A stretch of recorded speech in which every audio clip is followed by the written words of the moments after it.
Okay, sige, tuloy. Ano yung tanong? Ayun bro. So, tanong ko, is it good ba or okay ba sabihin na below stupidity yung nakasulat sa Bible about kung paano generate yung earth ni God? Kasi nakalagay doon kung paano generate is about there's a firmament and there's a water above the firmament and in there. Hindi naman nakakapagtaka yan, brother. Nagkakaproblema lang naman sa interpretation, di ba? Yes. Yung Pero, konsepto lang na may tubig sa ibabaw, may tubig sa ilalim. Nakikita mo rito, nakikita mo to, may water vapor dito.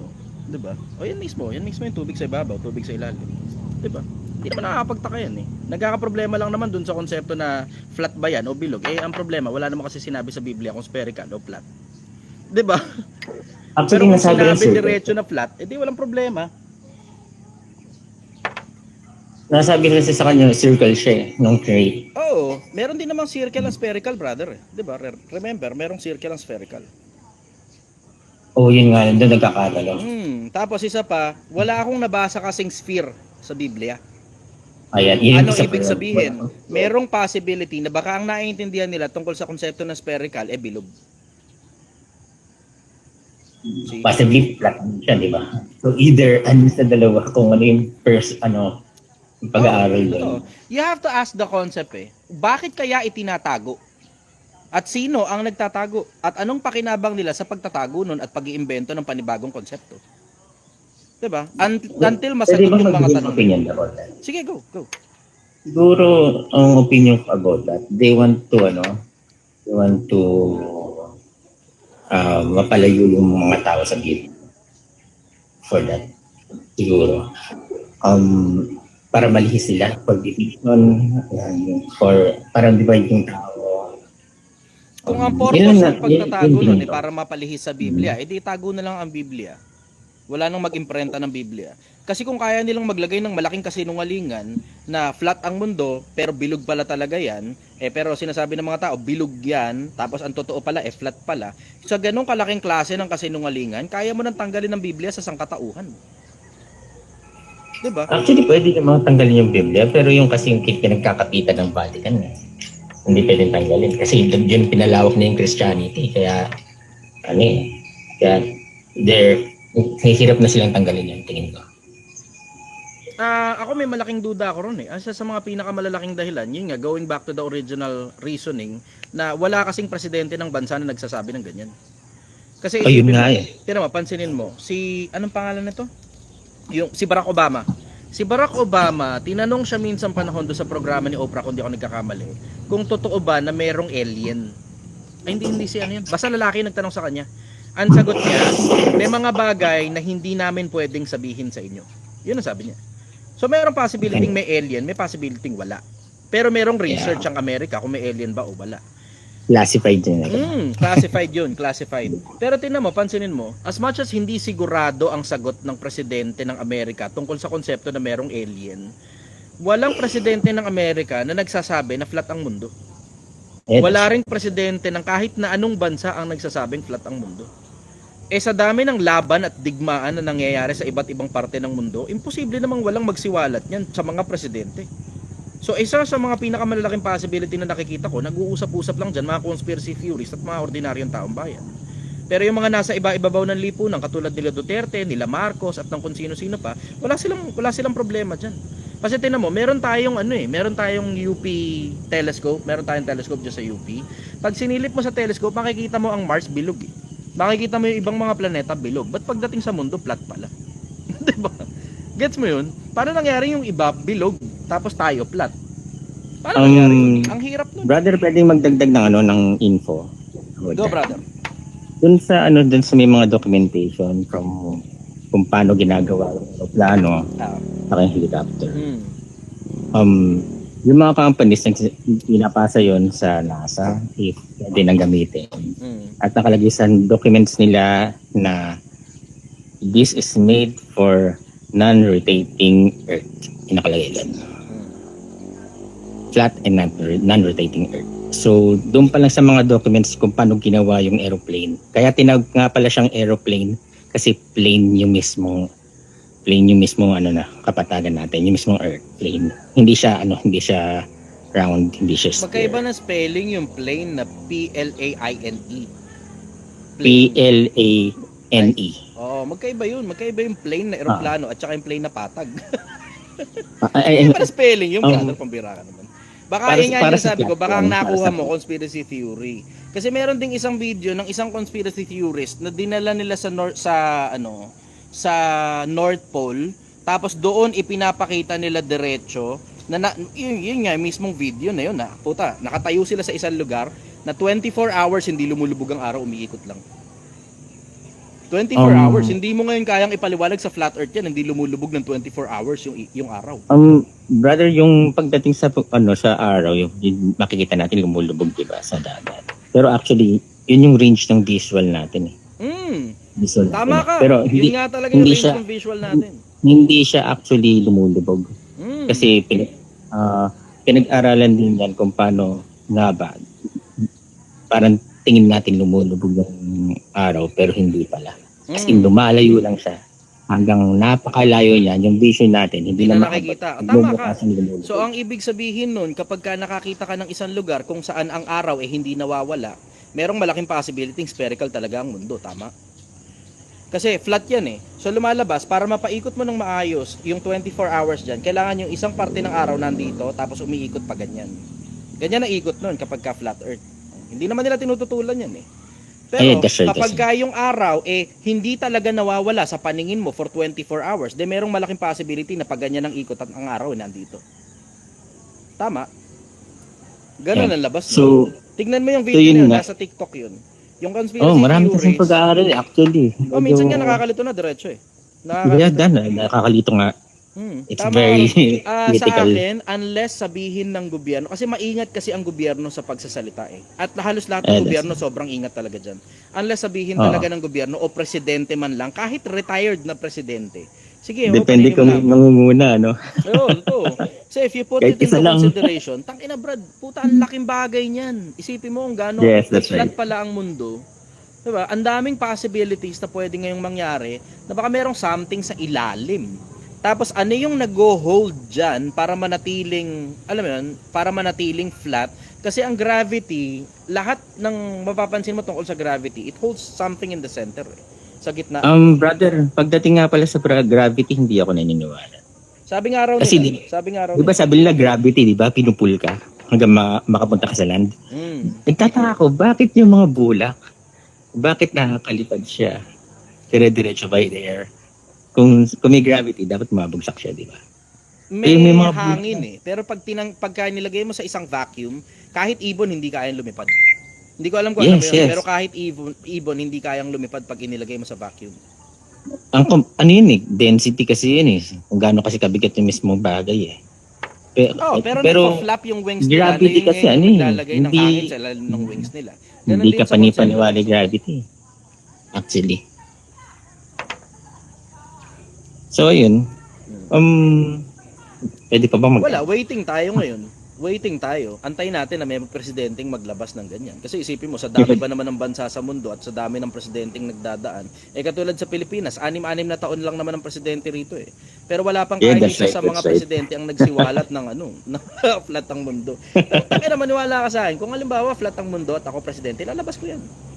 Wala ko meron talaga, no? Sige, so be it. Kaya ka naman umakyat sa presidente kasi willing kang mamatay, di ba? Gusto mong tumulong sa mga tao, and if the consequence of that is you're going to die for your country, then so be it. Isipin mo, mga Pilipino may track record na kapag may namatay na magulang, automatic yung anak naboboto na kagad eh. O yung kaalyado niya naboboto na kagad.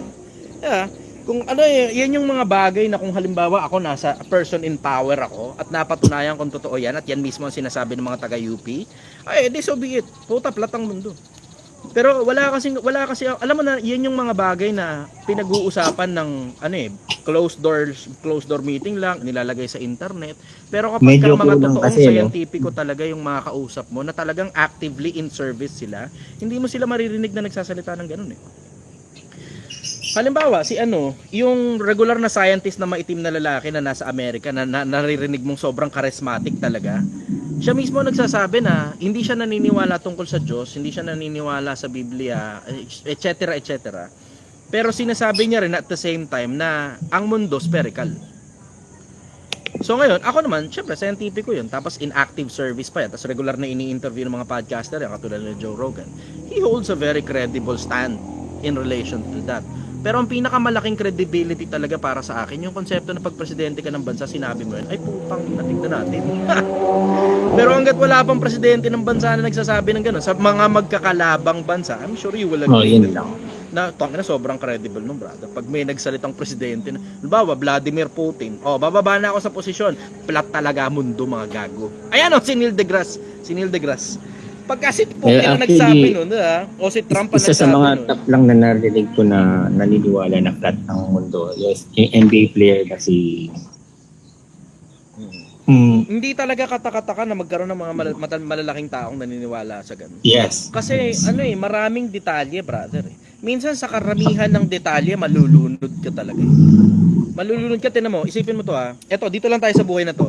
Dito muna tayo sa tayo lang muna. Wala mo ng flat earth kunyari, wala kunyaring Diyos, wala kunyaring kabilang buhay, bla bla. Yung konsepto lang na basic paano ba yumaman? Yung sobrang basic na konsepto na yun, sa dami ng information, di mo alam kung sino sa kanila yung totoo. Sino sa kanila yung nagsasabi ng totoo, sino sa kanila yung sinungaling, sino sa kanila yung kaya pala nagsasalita ng tungkol sa konsepto ng pagyaman kasi gusto lang pala nilang kunin yung pera mo, tapos sila lang pala yung yayaman, ikaw mukhang tanga. Nakita mo yun, dito lang sa Pilipinas, ang dami nagsasalita ng tungkol sa konsepto ng pagyaman, hindi mo alam kung sino ba sa kanila yung legit, sino yung hindi. Pansin mo yun? Dito pa lang yun sa buhay pa lang na to yun Puta ina yung ganyang kalaki na wala naman na tayo masyadong malaking magagawa tungkol sa konsepto na kung flat ba o spherical ba. Wala naman masyadong pakinabang personal sa mga buhay natin yan Yun nga yung dahilan kung bakit ako, inisan tabi ko muna sandali yung pag-aaral tungkol dyan. May mga pruweba ako ng mga bagay na pinaniniwalaan ko. Pero yung tungkol doon sa mga pinakamalalaking tangina, sobrang lalaki na talaga na nakakapagtaka na kung paano walang presidenteng nagsasalita. I am holding my ground doon sa konsepto na kung ano yung sinabi ng mga maiingat na nagsasalita. Doon ako. Kasi parehas din ako, maingat ako magsalita I also did my research tungkol doon sa konsepto ng flat earth. At diretso, hindi ako masyadong convinced. Kung kumbinsido ako, tangina ako mismo, maniwala ka kahit mapatay ako, wala akong pakialam. Ako yung isa sa mga pinakamatatapang na influencer sa Pilipinas na pag mali ka talaga sa paningin ko. Kahit ako mali, inaamin ko sarili kong pagkakamali. Ganun ako na klase ng influencer kasi maingat talaga ako. Ako waiting ako na may presidente ng bansa na magsabi at maglabas ng mga detalye tungkol dyan. Kasi kung hindi mo mapapansin, ito nga tangina Ewan ko kung nakakala mo to ako talking about conspiracy, brother, this is something worth looking into. Check mo to, brother, since mahilig ka sa conspiracy, yung Ark of the Covenant. Nabalitaan mo yung tungkol doon na merong sobrang solid nito, brad. Sobrang solid nito. Check mo to, brother. Check mo to. Ako ito talaga suggestion ko talaga, check mo to.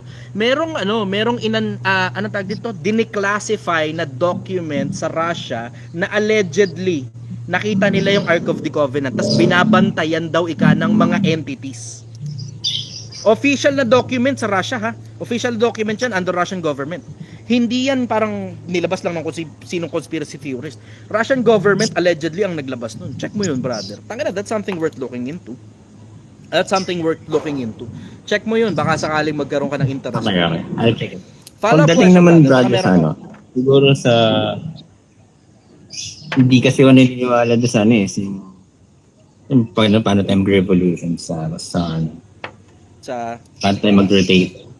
Kasi napakabilis natin If kakompitin mo siya, sa pag-ikot pa lang natin sa sun, it takes parang 6,7 kilometers per hour. Tapos umiikot pa yung... Tapos di mo nararamdaman. Tapos umiikot pa yung araw sa Milky Way. Ang simpleng paliwanag niyan na nakita ko galing sa mga scientifico. Syempre ito galing lang sa mga scientifico. Ikaw, ako, hindi naman tayo para scientifico, tayo nagkikwentuhan lang dalawa nakita ko simpleng paliwanag diyan, yung katulad ng konsepto ng pagsakay sa sasakyan. Pag umaandar ka, di mo nararamdaman na umaandar ka. Maliban magkaroon ng lubak. Pag nasa eroplano ka, di mo nararamdaman na nasa eroplano ka, maliban magkaroon ng turbulence. Parehas ng konsepto. Na nakakalakad ka pa rin ng normal. Yung konsepto kasi ng masyadong technical na eh. Masyadong Di, ayun, gets ko naman, gets ka. I get Parehas your ng point. konsepto nun. Naiintindihan ko yung konsepto na yun. Oo nga naman, that makes sense. But tangina, ang bilis ng ikot ng mundo. Pero may tanong ako, bro. Sige, go. Paano yung, kunyari, pumunta sila sa International Space Station, nasa labas na yun, nasa labas na yun ng, ng Oh, Carmen Line. allegedly, nasa low-lying orbiter daw yun. Nasa labas na yung Carmen Line. So, paano, dapat maliligaw sila? O hindi na sila makakabalik sa Earth? Nasa low-lying orbiter siya. Bilis umiikot yung mundo, Milky Way, saka yung sun sa alam mo yan, bakit nandun pa rin sila? Napakabilis na. Kaya nga gusto ko na mamatay para makita ko na yan eh. Yeah, ako din, bro. Huwag ka muna, kailangan pa ng lipunan. Ako wala naman sa akin Wala namang walang mawawala sa akin. Kasi wala naman akong mag-anak eh. Gusto ko makita yan, tangina, gusto ko yung konsepto na ano ba talaga, flat ba talaga? Ano yung nasa ano ba talaga ilalim? yung totoo? Ano yung itsura na Diba? lumulutang na may parang blue na planeta tapos may mga tao sa loob? Ano yung itsura nun sa labas? Kasi malabo na makalabas ako dyan eh. Kasi unang-una din, di ba? Hindi naman malabo na maging physically fit ako para makasakay dyan. Plus malabo rin na, alam mo yun, magkaroon ako ng enough na degree sa kolehiyo para tanggapin ako ng NASA para isakay sa spaceship. Pero kung sakali man na, yun nga yung sabi ko nga, kung sakali mo magkaroon ng one-way trip, papunta sa kung saan man sa labas ng mundo na to, sasakay ako dun eh. Hindi sa konseptong pagpapakamatay, kundi dun sa konsepto na, para yung greater good ng humanity na for science, may matuklasan kayong bago, ako, kabit nyo ako dun, sige. Okay ako, mamamatay ako ron. Maligaya ako mamamatay dun. Curious din ako dyan sa mga ganyang bagay, brother. Ano naman I have lived a full life, na kumpleto ko na tong buhay na to. It's time for me to move to the next plane. Pero kung sakali man na hindi pa ako mamamatay anytime soon, edi magiging mabungang buhay ito. Kasi itong buhay na to, nilalaan ko na sa kapwa-tao ito eh. Kumbaga parang extension na lang ito nung dapat namatay na ako noon pa eh. Extension na lang ito eh. O edi mabuhay naman ako ngayon para sa kapwa-tao. Makikikurot ako every now and then para sa sarili ko. Para, alam mo yun, curious ako sa ganitong bagay, kailangan gastusan ng konti. Sige, okay, makikikurot ako, tapos konting deviation dun sa track ko. Pero ang overall track ko talaga, papunta kabilang buhay ako eh. Excited na ako ron, brother. Gusto ko makita yung kabila. Bored na ako rito. Nababagot na ako rito, diretso. Gusto ko talagang malaman kung meron ba talagang Anunnaki, meron ba flat ba talaga ang mundo, yung mga questions mo, no? Titanic, etc. Alam mo, lumalim din ako dyan sa konsepto ng conspiracy theory. Lumalim din ako dyan, brother. Ang dami kong research tungkol dyan, ang dami kong papel tungkol sa conspiracy theories. Putang, ang dami kong papel yan sa library ko. Maniwala ka sa akin, napakarami kong papel tungkol sa conspiracy theories. Pag pumunta ka rito, minsan bumisita ka rito, magkukwentuhan tayo ng maraming bagay. Dito lang kami sa Domsa Viewpoint sa Angono Rizal. Domsa Viewpoint sa Angono Rizal. Sagot ko na yung pagkain mo. Saan, bro? Domsa, D-O-M-S-A. Domsa Viewpoint, Angono Rizal. Angono Rizal, okay. Dito lang. Sige, bro. Saan ka ba? Dito, Quezon City lang ako eh. Lapit mo lang eh. Punta ka rito. Lapit Sagot ko lang. na yung pagkain mo. Ako nang bahala sa'yo. Motorin ko yan. Sige, bisita mo ako rito ha. Sige. Sige, bye-bye. Thank you. Thank you very much, brother. Next. Ang sarap nun. Sarap nun, ganung conversation. Ang tabaan ng utak. Makaiba naman sa politika, taka na. Malapit na masyado yung politika, pero ang haba-haba masyado ng panahon na inaantay ko. Ang daming mga tanong tungkol sa politiko, wala naman ako masyado interest sa mga yun. Justin. Sayang, medyo dapat pala inagahan ko rin pag-on ng YouTube ko. Sayang tuloy ibang conversation. Justin, good morning brother. Taga saan ka? Good morning brother. Taga saan ka? Good morning po. So, sobrang idol talaga kita brother. Ay, salamat, alam mo brother, ginagaya kita sa live eh. Ginagaya kita sa Facebook ko. Solid. Idol talaga kita brother. Salamat brother, na-appreciate kita. Thank you ha. Ano tanong mo? Sige. Anyway brother, ito ang tanong ko brother. Yeah. Bakit kaya umiinom ng alak at nagyoyosi yung mga INC, yung mga Iglesia ni Cristo, hindi ba pinagbabawal yun sa banal na kasulatan? Pinagbabawal yun, pero parehas lang din ang konsepto ng mga Katoliko yan na hindi pinapaluhod sa Diyos-Diyosan pero lumuluhod pa rin. Hindi mo naman malalahat eh. 'Di ba? Hindi mo naman malalahat. Yung konsepto kasi na may mga INC hindi naninigarilyo, may IC naninigarilyo. Parehas lang din doon sa unang, alam mo tao-tao kasi yan brother eh. Kung nabasa mo Yes, Biblia, 'di ba sa Biblia, parang alam mo may maraming mga bagay na bawal. Pero kung Yes, mababasa brother. mo yung sinulat ni Pablo sa una at saka sa ikalawang Korinto, may mga bagay na pinagagalitan si Pablo tungkol dun sa mga kapatid na taga Korinto. Meron niyang isa ron, hinatulan niya pa kung babasahin mo lang yung nasa Korinto. Yung sulat sa Korinto, meron isa doon na hinatulan niya. Kasi, sukat, alam mo yung tatay niya, asawa ng tatay niya, yung madrasta niya. Yung anak, pinakikialaman yung madrasta. Pinakikialaman yung madrasta. Oo. Yung stepmother, pinakikialaman. So lumalabas, itong magtatay, nag-aagawan sa iisang babae. Merong ganun sa Biblia, hindi ko alam kung alam mo yun ha. Pero merong ganun. Merong ganun. So ibig sabihin, Kasi hindi mo masasabi Kasi brother, na nagbabasa din ako ng Biblia, brother, pero hindi pa lahat eh. hindi pa natsambahan yun. Merong ganun, nasa Korinto. Merong ganun. Merong ganung kwento sa Korinto. Merong pang iba na, alam mo yung nakikinig sila sa ibang ebanghelyo kung tawagin. Merong ganun maraming in general, I will say, ang mga tao may kanya-kanyang kalokohan. Hindi mo naman masasabi na dahil may ginagawang kalokohan o immoralidad yung isang tao na yun, it also reflect dun sa mismong religion niya. Maliban na ang mayor parte ng religion na yan, nagsasagawa ng ganun, o mismong iniaaral dun sa religion na yun. Sa Iglesia ni Cristo, in fairness sa kanila, hindi ako naniniwalang Iglesia ni Cristo lang ang maliligtas. Pero hindi rin naman ako naniniwalang lahat ng miyembro ng Iglesia ni Cristo naninigarilyo at nagiinom at iniaaral sa kanila yan. Hindi yan iniaaral sa kanila. Parehas din ganyan ang konsepto na, tinan mo, maraming Katoliko derechana naninigarilyo at nagiinom. Siguro naman sa listahan, baka mas maraming Katoliko ang nagiinom at naninigarilyo. Pero wala ka naman maririnig sa mga pare na aral nila yung paninigarilyo at saka pag-iinom. Diba? Choice na ng mga tao yun, matigas sa ulo ng tao. Parehas ng konsepto, brother. Wala namang religion sa mundo. Ewan ko walang religion sa mundo, sa pagkakaalam ko, na mag-uutos sa'yo na manigarilyo ka at mag-inom ka ng alak. Wala akong narinig na ganong religion sa mundo na maglalasing kayo, ganon. Meron akong nakita, alak, dun sa Biblia, pinapainom for medicinal purpose. Yun ang nababasa ko. Pero for recreational purpose, that's a completely different story, brother. Okay. Brother, ngayon alam ko na po. Ganun lang pala yung konsepto, brother. Okay, gets na. Ayos. Brother, ito pa yung question, brother. Yeah. Brother, kailan kaya matatapos yung gera ng dalawang bansa na Ukraine at Russia? Sa tingin mo, brother, kailan kaya magtatapos yung gera ng dalawa? Mga possibility pag nagkasakupan silang dalawa. O pag tinigilan ng Ukraine yung pagtanggap nila ng suporta galing sa Amerika. Kasi ang pinakamalaking cause of dispute kung maiintindihan mo yung nangyari. So ang Ukraine pumayag na lagyan sila ng mga parang missile ng NATO. 'Di ba? So sumang-ayon sila sa NATO na ang NATO merong conspiracy theory na yun daw ikang NATO parang mercenary o bayaran ng mga militar ng Amerika. Syempre, lumagay ka nga naman sa lagay ng Russia. Maiintindihan mo kung bakit ginera ng Russia ang Ukraine. Sabi ni Putin, and I interpretation ko na lang ito. Ang sabi ni Putin, ikaw man yung lumagay sa lagay namin, lalagyan ka ng mga kanyon sa tabi mo, nakatutok sa'yo, papayag ka. Ganun nangyari. Syempre hindi ngayon pumayag ang Putin, kaya ginera ngayon yun.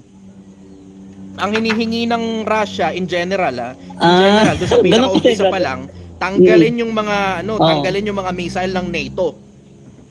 Syempre, naman, maintindihan mo nga naman, puta, okay, yun lang sa konsepto lang na yung bahay mo di ba? Yung bahay mo, katabi ng bahay ng kapitbahay mo, tutukan ka ng trompa, na alam mong isang araw mag-iingay yung trompa na yun, matutuwa ka kaya? 'Di ba? Ganun yung konsepto nilagyan sila ng mga missile ng NATO, tapos yung missile ng NATO nakatutok sa Russia. Yun ang sinasabi ng Russia Kaya di mo rin po masisisi yung Russia, no, brother? Maintindihan mo Russia kung bakit nagkakaganon, 'di ba? Parang itong may mga reason lahat, brother, kaya nangyayaring ganun. Ito nga napansin ko nga sa Amerika. Amerika napakahilig maglagay ng military dun sa lugar ng yung katabing lugar ng kalaban nila. Tingnan mo, pansinin mo, Sige, brother. Yung Israel at saka Pakistan, nag-aaway yung dalawang bansa na yan. Kasi, syempre, obviously, parte ng Pakistan yung Israel minsan panahon, tapos kinuha yan, tapos Dear Lord, etc. So, nabuo ngayon, 80 years ago, 80 years ago, nabuo ngayon ng Israel. Pagkabuo ng Israel, minimilitarize yan ng Amerika, tapos nag-i-install sila ng gobyerno dyan, katulad ni Netanyahu. Tapos, anong nangyayari, nakita ko yung mapa na inilagay ng Pakistan, na pinost ng Pakistan, na parang patsi-patsi ng mga bansa nila, ang namamahala na Israel. Tapos konti na lang yung parteng masasabi mong Palestine pa. Ngayon, naiintindihan ko yung konsepto na, oo nga naman, ba't nga naman nag-aaway yung dalawang bansa? Puta, kinukuha yung lugar mo eh. Payag ka ba? Naiintindihan ko yun. Yun na naiintindihan ko doon sa konsepto na yun. Siyempre, maintindihan mo rin naman yung konsepto naman ng Israel na, siyempre, ang Israel naman daw, allegedly, parang hinaharas daw ng Hamas. Diba? Sa akin in general, nakikita ko yung overall na perspective Tama, brother. Brother, tsaka, yung Amerika kasi mahilig sa business nila yung business nila yung gera talaga eh. Pwede mong masabing business nila yung gera, pwede mo rin namang masabi at the same time na ang dahilan kung bakit merong mga militarization na inilalagay ang Amerika for world domination. Kasi parang Palestine pala yun, hindi mali yung pagkakasabi ko. Palestine pala yung kalaban. Okay. Palestine, hindi yung isa pang bansa na nasabi ko. Hindi ko maalala kung ano yung sasabi ko. Palestine yun, yung tinutukoy ko. Anyways, yun, isa yung militarization, dahil may pera sa gera. Isa rin yung, I will say, intimidation. Effective din yan. Because of, di ba, respect at the same time. Kasi respect is anchored not just in love but also in intimidation. Parang ang kasi ang Amerika kasi parang international na pulis eh. Pero napapakinabangan na rin at the same time yung militarization ng mga bansa para makapag-oppress ng mga taong lumalaban sa kanila. Kaya kung makikita mo, ang Russia, ang China, at yung ibang mga Middle East country, nagsasama-sama na against America. Nakikita mo kung bakit nangyayari yun. Nangyayari yun kasi yung mga ginagawa kasi ng Amerika, katulad ng Iraq at saka Iran. Diba? Nakita ninyong binomba nila yung dalawang bansa na yun. Tapos wala namang nakita nuclear weapon dun sa bansa na yun. Tapos binasak nila yung bansa. Anyways, follow-up question, brother. Sige, brother. Brother, ito, mahilig talaga ako sa story talaga eh. Pero, ito, idol. Sige, tatanong ko to, no? Sige. Idol, about kasi ito sa World War II. Sa tingin mo, bakit galit na galit si Adolf Hitler sa mga Jew sa panahon ng World War II? Hindi Almost 6 billion kasi yung mga pinapatay niya. Totoo. Actually, hindi rin malinaw yan eh.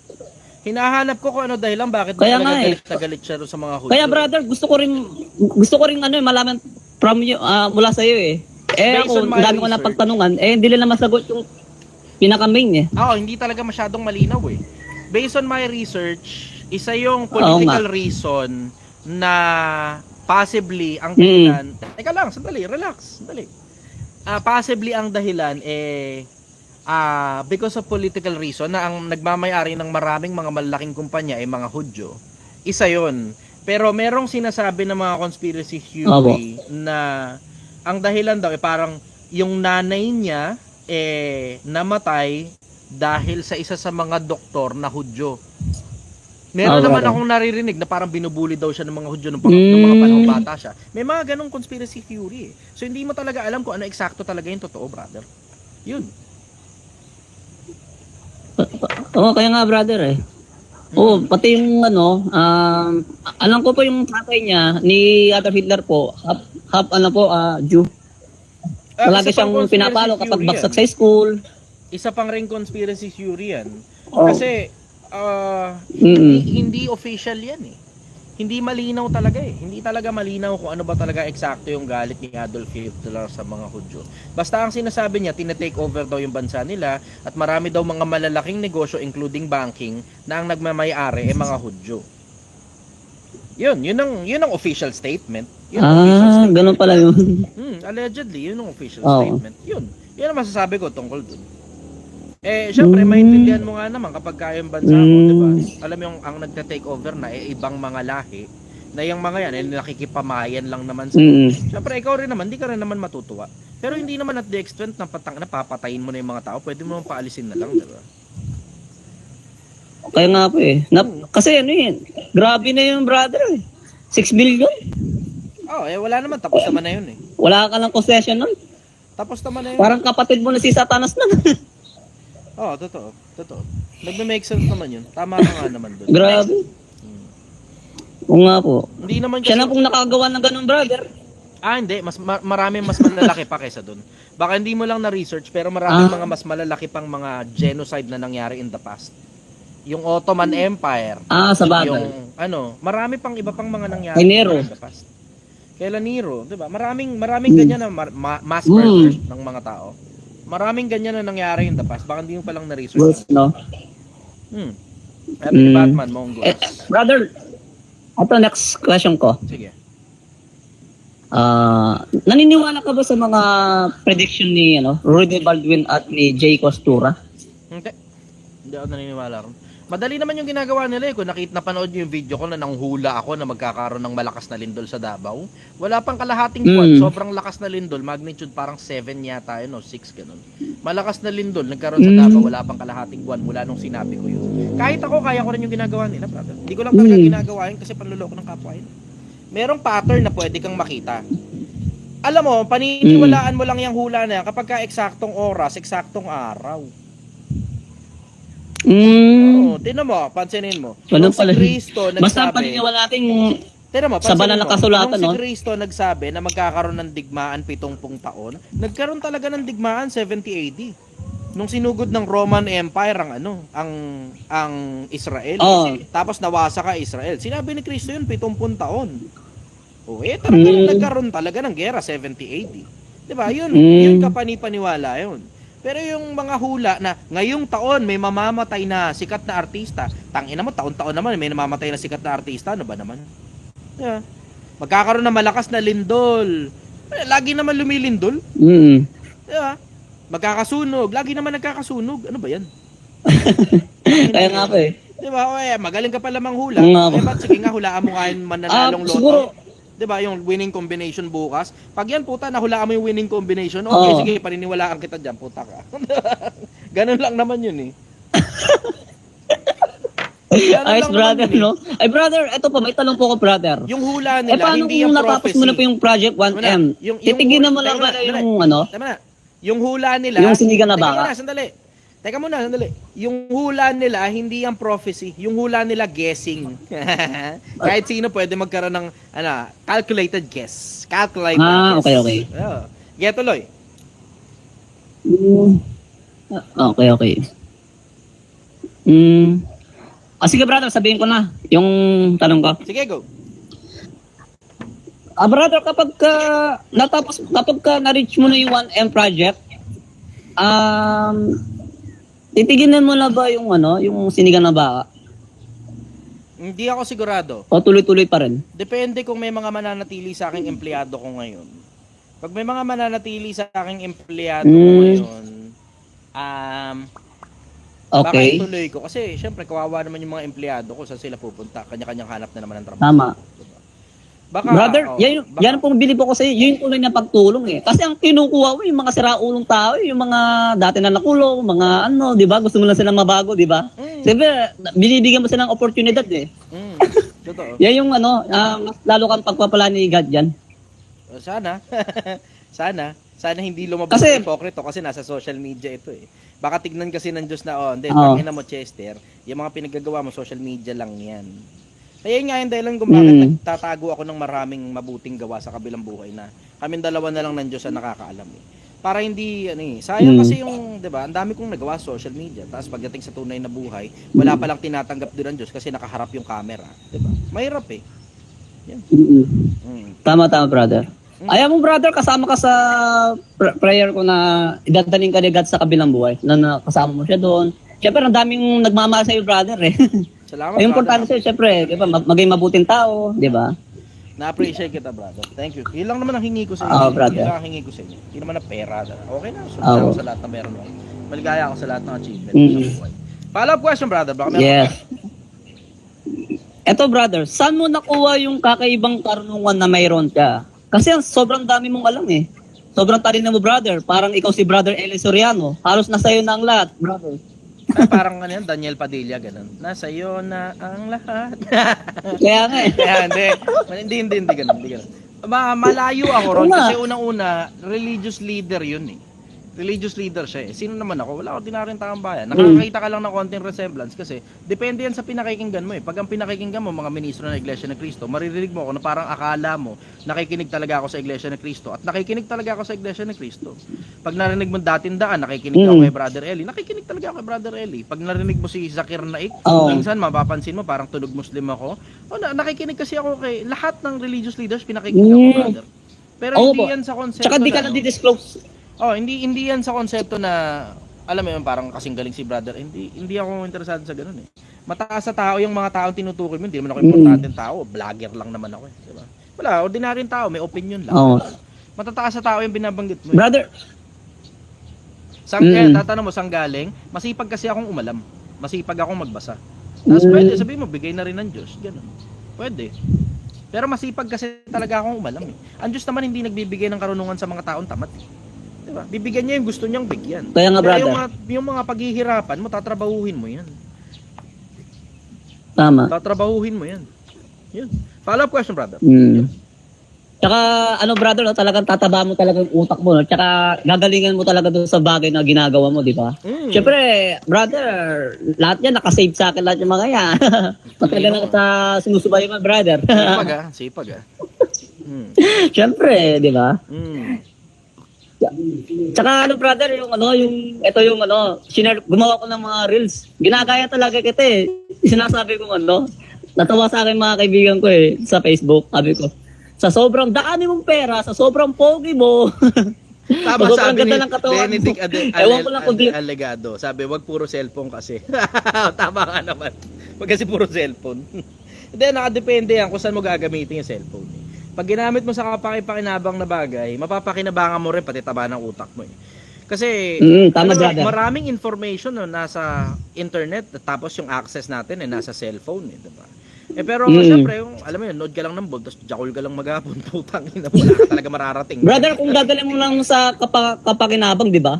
Oo. Kung talagang patataba mo yung utak mo, di ba? Totoo. At saka brother, talagang na-inspired talaga ako doon sa nakaka-motivate talaga. Kapag nag-iipon ka, kapag hindi mo pa yung ginagawa mo, mag-ipon ka. Duktumin pa rin pag-iipon mo, di ba? Tama yung mga konsepto na talagang sineshare mo sa mga tao talaga. Ako naman brother, sineshare ko rin. Sa mga sa post ko, doon sa reels ko.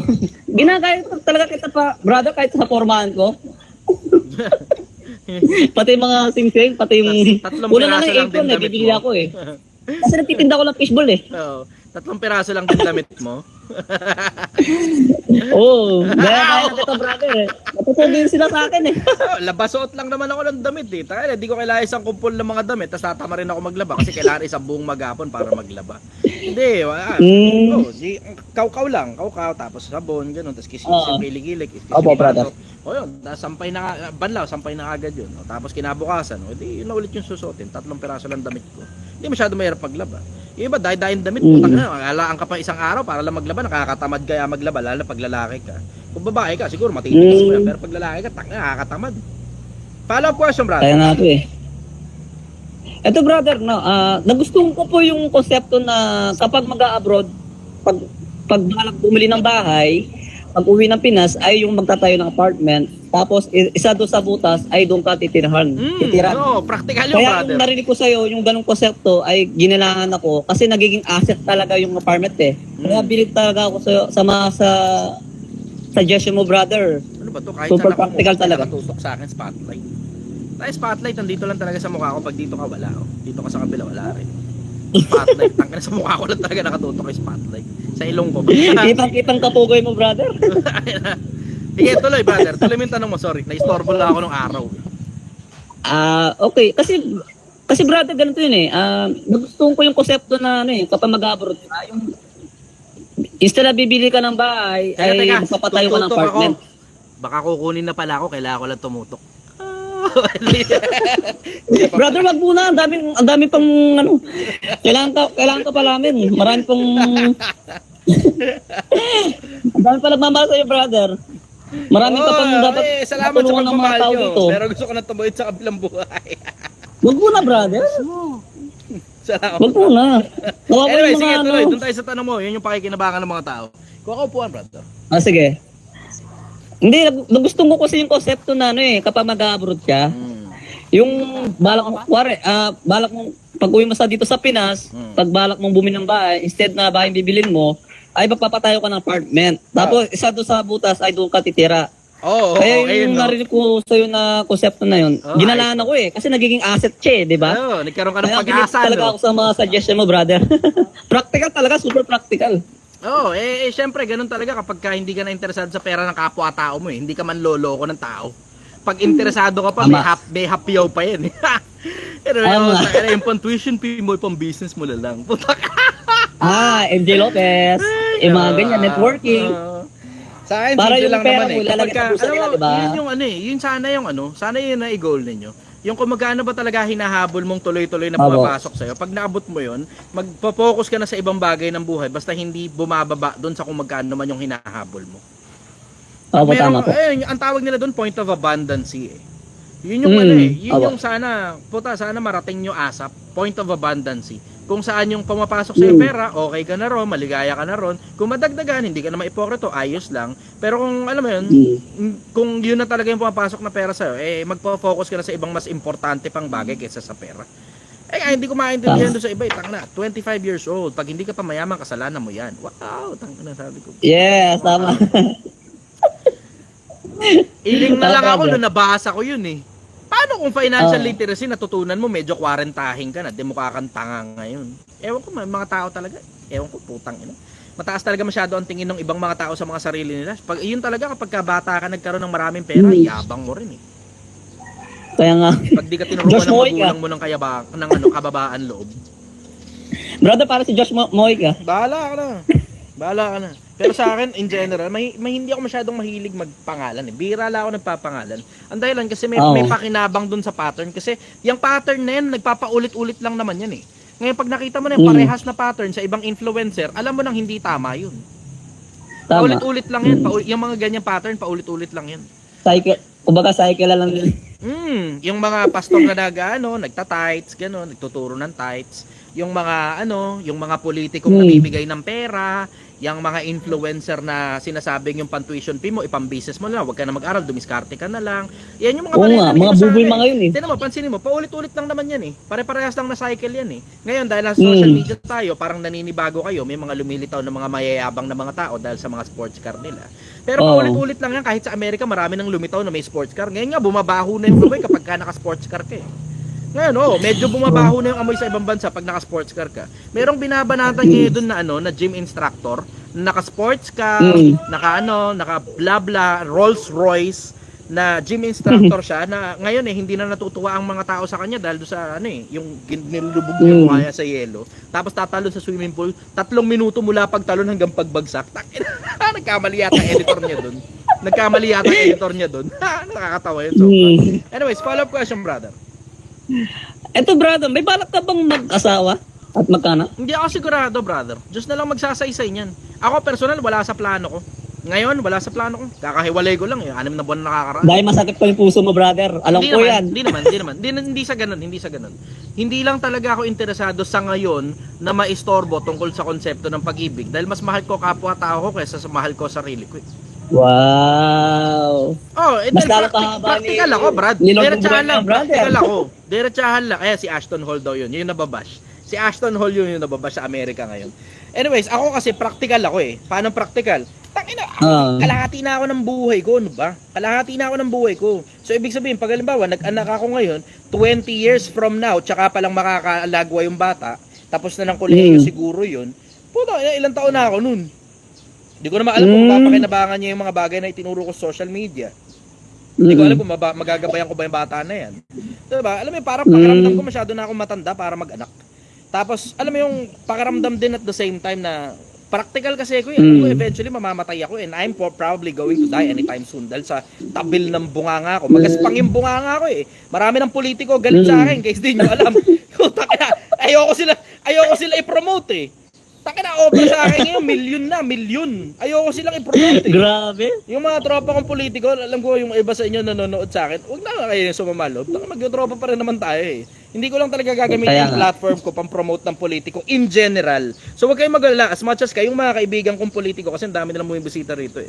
As much as kayong kaibigan kong politiko eh, hindi ko ma-promote sa social media, huwag kayong mag-alala, pati kalaban yun, hindi ko rin ma-promote. So huwag na kayo sumalob sa akin. Tama. Diba? Ganun lang naman yun eh. Ganun lang naman yun eh. Pero alam niyo naman eh, diba? Nagkakaintindihan na kami ron, mga magtutropa naman ng mga politiko na to. Anyways, going back. Sige brother, follow-up question go. Alo brother, ito pala. Paano brother kung syempre lahat mamatay, di ba? Oh. Ikaw, syempre kapag ka oras mo na kinuha ka na ni God, nasa kabilang buhay ka na. Oo. Saan mapupunta yung mga kayamanan mo, yung mga mana mo? Wala akong May pakialam, pakamana yan. away-away na lang sila dyan, putang ina. Wala akong pakialam. Hanapin nyo na lang kung saan ko tinago. Pag nakita nyo, sa inyo na yun. Ganon. One Piece? Putang ina. One Piece ba yan? Uso nga yung ano, di ba, money hunt? Di ba? O, lalagay ko dito ha, hanapin nyo rito. Dito to sa ganitong lugar, papakita ngayon yung lugar. Ay, diretso wala akong pakialam. Kung sino mag-aalaga sa akin bago mamatay, sa kanya na lang siguro yun. Bala na. Doesn't matter. Hindi na importante yun. Hey brother, Wala rin naman, grabe. wala rin naman kwenta eh. Di ba? Okay, sige, papamana kung sino man anak, bla bla. Pag namatay yung anak mo, kanino mapupunta yun? Baka hindi na nga umabot sa apo mo yan eh. Di ba? Isipin mo yun, ito hindi naiisip ng mga tao eh. Yung mga tao nagsusumakit dito sa buhay na to. Para ano? Para may makipamana sila sa anak nila. O tapos tingnan mo, pansinin mo, sabi ng mga statisticians, 85% ng halos lahat ng milyonaryo, first generation, sila mismo yung gumawa ng sarili nilang yaman. O kung sila ang gumawa ng sarili nilang yaman, sila lang halos nakakaalam ng disiplina kung paano gumawa ng yaman. Tapos, ang sabi ng mga scientifico rin, yung mga statisticians din at the same time, somewhere around 80% din ng mga mayayaman nauubos yung yaman nila sa third generation. So sa pangatlong generation, pagdating ng anak mo, tapos yung apo mo ubos na ron. Tingnan mo, ito magandang halimbawa, tingnan mo. Nasaan ang kayamanan ni Solomon? Alam nyo ba kung nasaan ang kayamanan ni Solomon? Di ba? Isa pa, nasaan ang kayamanan ng Ottoman Empire? Kaya nga no. Meron kang makikitang mga monolithic structure, mga malalaki. Di ba? Yung mga yan, nandyan yan. Nakikita mo nandyan yan. Pero yung mga ginto-ginto sa loob nun, naimbudo ba sa isang pamilya lang? Di ba? Gets mo yun? Na ang daming yaman ng mga mayayamang tao in the past na naubos na over time. Okay. Anong assurance ko ngayon na yung mga kayamanan ko na yan, mamanahin pa ng apo ko sa tuhod, 'di ba? Diretso, wala lang talaga akong pakialam. Kung magkaanak, di magkaanak. Kung hindi magkaanak, di hindi magkaanak, wala akong pakialam. Go with the flow na, brother. Nagaya ako sa kung ano man na meron ako ngayon. Hindi ako naghahabol ng bagay. Brother, ito na pala yung... Sige, go. Okay. Tuloy. Brother, ito yung last question ko para syempre may mga dami na nakapila, di ba? Dami na nakapila. Sige, go. Okay. Okay, dami nang tatanong eh. Para, kasi, mabilis lang kasi yung matapos yung live mo eh. Kami nagbigay ng gold glove. Brother, ito. Sige. Yan, sabi, Bakit ni Renzo din, nasa kanya daw yung kayamanan ni Solomon. Sige, tuloy, sorry. Natawa lang ako. Loko talaga yun eh. Sige, go. Kasi brother, bakit hindi na tayo hinayaan ng Amerika sa kamay ng mga Hapon, di ba? Di sana maulad yung bansa natin. Kaalyado tayo ng Amerika, kaya nga tayo dinurog ng Japanese eh. Ano ka ba? Ng Japan eh. Kaya tayo dinurog ng Japan kasi kaalyado tayo ng Amerika. Ano ka ba? Hindi naman tayo susugurin ng ano ba yan? Akala mo ba sinasakop tayo ng Japan para mapasa kanila tayo? Hindi. Sinasakop tayo ng Japan nung mga panahon na yun para pahinain ng Amerika dito sa Asia. Di ba alam yun? Brother, ito pala brother, paano kung... Kaya nga nasabi ni Duterte, kapag natalo natin ng China, saan natin ngayon sila ilalagay? Ano papakain natin sa kanila? no? Ganun. What I am saying is, yung mga panahon na yan, hindi naman dahil, kaya tayo ginera, dahil sinasakop tayo. Hindi, sinasakop tayo, kasi hindi yan dahil para mapasa kanila tayo, hindi ganun. Pero ang konsepto ng pagsakop sa atin ng mga Hapon, dahil kaalyado natin ng Amerika para mapahina ang puwersa ng Amerika dito sa Asia. Yun ang dahilan nun. Ano question, brother? Yung palang purpose ng... Hindi mo alam yun, ano? Hindi mo alam na ang magkalaban nun, Amerika at saka Japan. Hindi brother, anong ko, pero ang anong ko lang, parang gusto nilang yung ng Japan na napasakalala Muna ng ako kasi Pilipinas. may bisita Ganun, nakakaya naman. pero brother, Amoy sinigang na ako eh. Pero brother, thank you sa'yo kasi nasagot mo yung ano ko eh. yung katanungan ko sa ganyan eh. Okay ka na? Oh, brother, maraming salamat brother. Salamat, brother. Brother, Ingat ka, galing ka mo sa kapag buhay. may time ka brother, silipin mo yung Facebook ko. Justin Jan Lasatin. Silipin mo yung mga reviews ko brother. I-send mo sa akin yung Gaya ano. kita. I-send mo sa akin yung link ng Facebook mo. Dito na lang, kahit sa TikTok na lang. Ano bahala na, bigyan lang yun. Sige brother. Brother, saan ba yung ano bang complete address mo dyan? Pupuntahan ka namin ng kapatid ko. Ano, Sobrang dito kami idol talaga sa kita eh. Domsa Viewpoint sa Angono, Rizal. Domsa Viewpoint sa Angono, Rizal. DOMSA, Domsa Viewpoint. Okay, Angono. okay. Noted, brother. Ah. Sige, brother, sisend ko na lang sa'yo, brother. No? Sige, Yung link brother. ko, no? Bye-bye. Brother, thank you, no? Maraming salamat. Welcome, brother. Bye-bye. Okay, next tayo.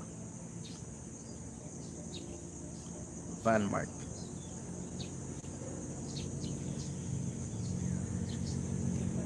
Wala. Next tayo. Quinchana. Takil paalam yung Facebook, Quinchana. Brother, good morning. Taga saan ka? Malinaw ba, brother? Malinaw? Malinaw na malinaw. Taga saan ka? Okay, taga Siokon po. Siokon po. Kakuwi lang sa probinsya. Okay, sige. Ano tanong mo?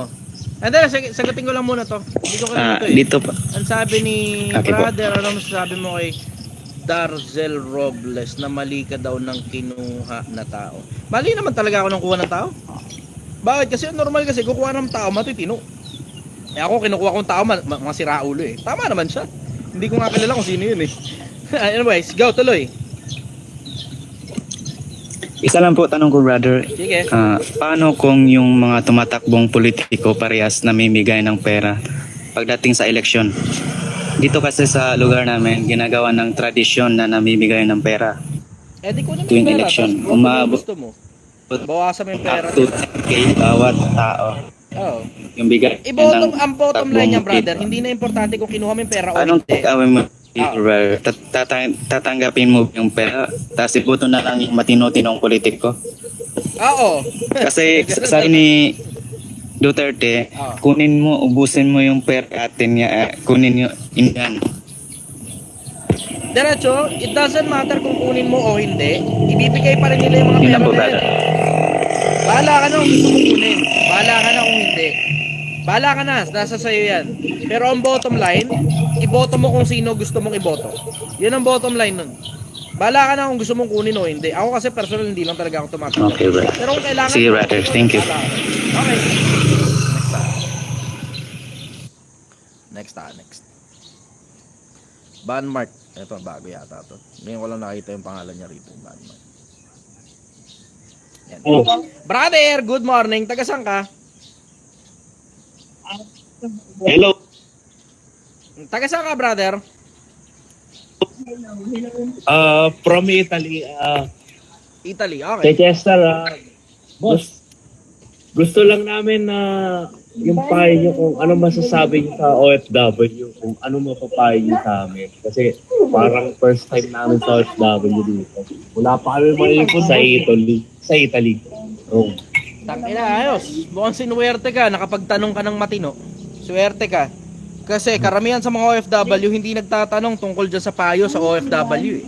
Ang karamihan ng OFW mag-abroad, papamudmud ng pera sa Pilipinas, uuwi, balik uli sa wala. Yun ang normal eh. Naging common na yan sa Pilipinas. Parang feeling nila superhero sila, ganun, na parang papamudmud nila lahat ng pera nila dito. Feeling nila yun yung magkokos na ang mga pamilya nila, mahalin sila. Tapos pag uwi nila dito, balik na naman sila sa wala. Tapos yung mismong pinadala nila ng pera dito, nilalait sila. Kala ko ba abroad ka, nasa pera mo. Putang ina, inubos nyo nga yung pera eh. At diretso, pumunta ka sa abroad, ipadala mo lang sa mga anak mo, o sa asawa mo, o sa magulang mo, yung eksaktong halaga kung magkano ba talaga kailangan. Tapos, umuwi ka rito, dala mo lahat ng iba pang pera. Yun. Yun ang pinakamalupit na tip, brother. Bakit? Basic principles eh. Hindi ka naman nagpunta dyan para mabudbud ng pera eh. Nakakapagtaka, ba't nung nasa Pilipinas tayo, nagkakasya tayo sa minimum. Pagdating nyo dyan sa Italy, ang laki-laki na sweldo, hindi nagkakasya. Magkano na ba ipon mo?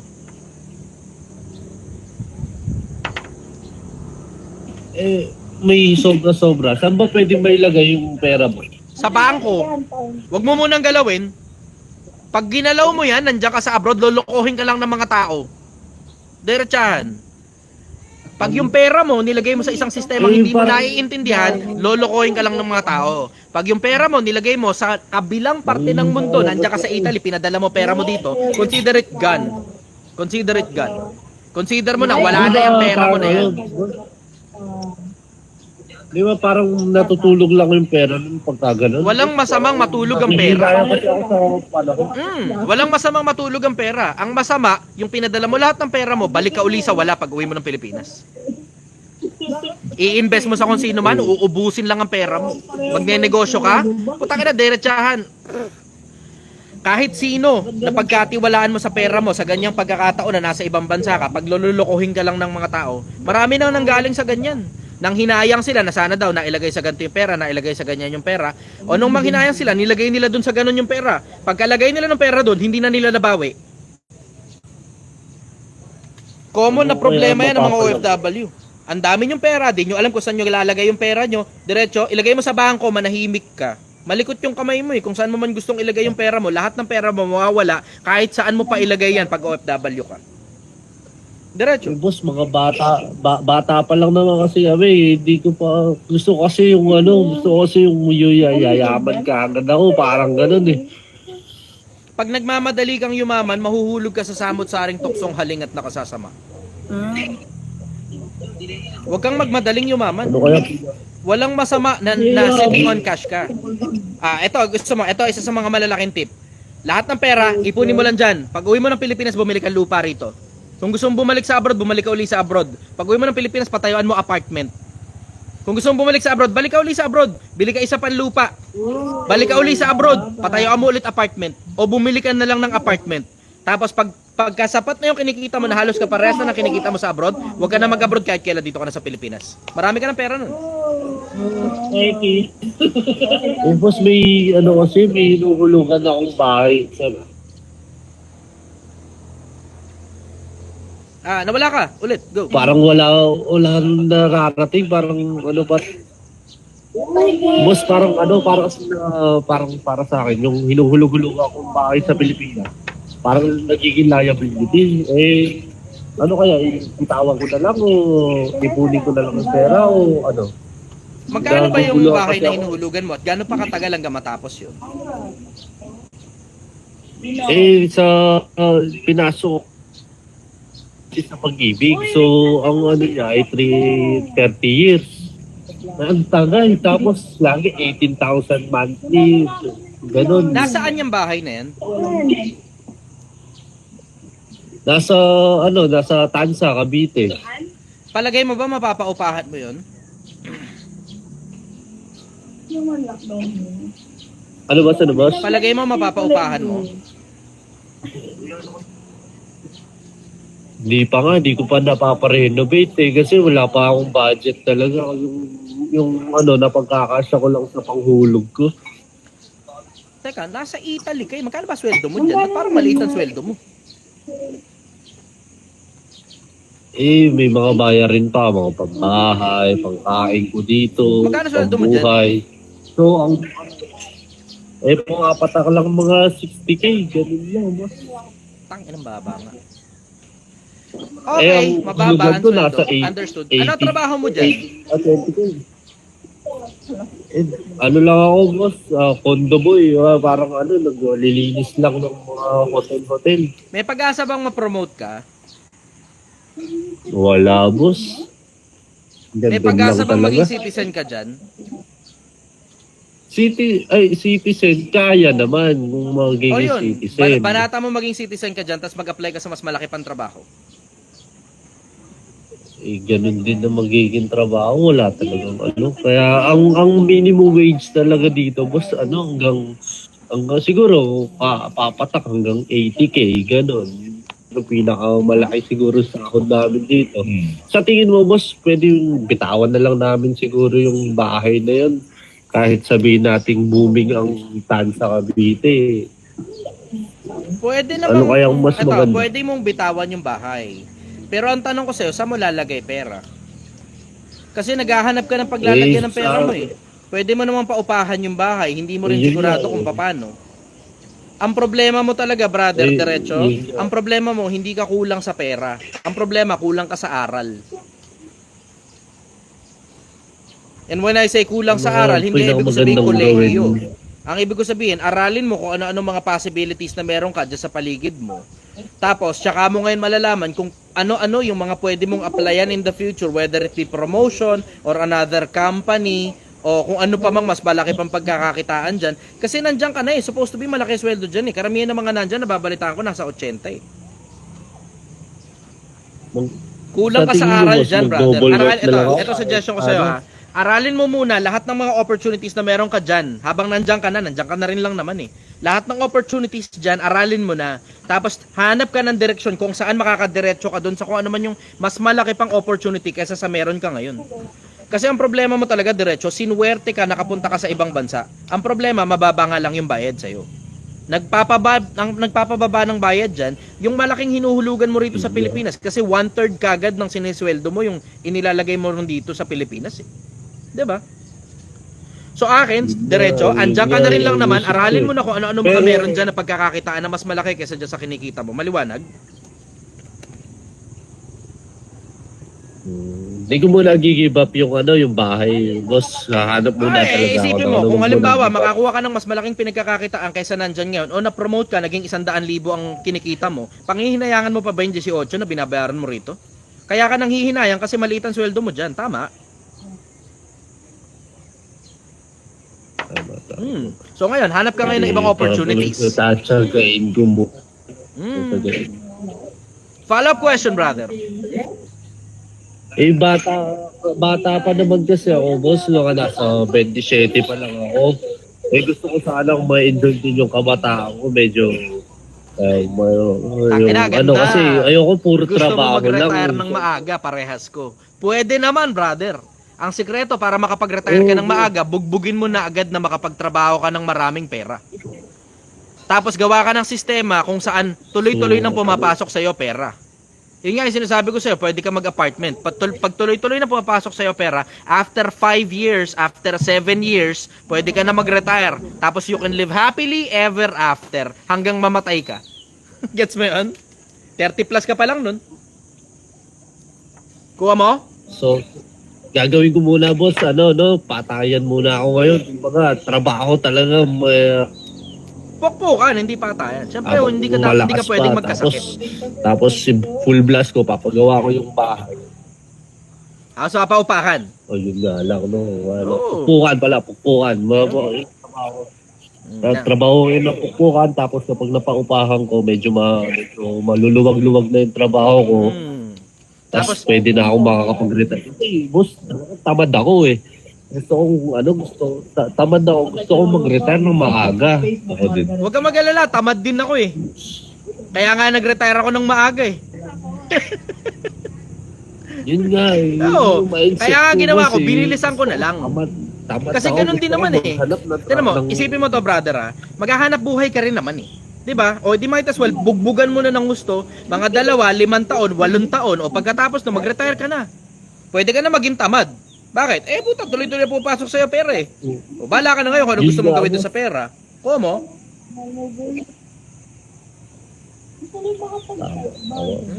So, Follow-up question, brother. Pupukin ko muna ngayon sa magre-retire. Tama. Tama. Pukpukin mo sa ulo, ganun. Galing nyo, boss. Opportunity Nagiinom ka ba ngayon? Sa ibang bansa, Nagiinom ka Basta ngayon? wag lang papabayaan yung sarili. Oo, tama. Ano, boss? Nagiinom ka ngayon? Hindi, boss. Hindi. Sadyang ganito lang ako. Kala ko nagiinom ka. Sadyang ganito. Okay. Sabi ko, tangina, mukhang masarap yan. Bigyan mo nga ako niyan. Sadyang ganito lang talaga ako magsalita. Okay. Okay ka na? Follow-up question. Dahil, boss, sa susunod, tayong dalawa, boss. Idol, anong masasabi mo sa tithings? Kasi since na Sabadista ako, gusto ko lang malaman na about sa mga tithings sa religion. Ano pong ang pananaw niyo doon? Yung tithes, nasa Malakay 3:10 yan. Sa 10%, sorry. Oo, 10% tithes, nasa Malakay 3:10 yan. Dalhin ninyo ang buong ikasampung bahagi sa kamaligo pag magkaroon ng pagkain sa aking bahay. At subukin ninyo ako ngayon, sabi ng Panginoon ng mga hukbo, kung hindi ko bubuksan ang durong awan ng langit, ibababa sa inyo isang pagpapala, wala sukat kalagyan. Bring ye all the tithes into the storehouse, so there may be food in my house, saith the Lord of hosts. If I will not open the windows of heaven and pour unto you blessings, that there shall not be enough room to receive it. Nakasulat yan, Malakay 3:10. Pag binasa mo, Malakay 4:4, alalahanin nyo rin naman ang kautusan ni Moises na inutos ko sa kanya sa Horeb para sa buong Israel. Para sa Israel yan eh. Ngayon, 7:5,12 ng Ebreo, nang palitan ng pagkasaserdote, kinailangan din naman palitan ng mga kautusan.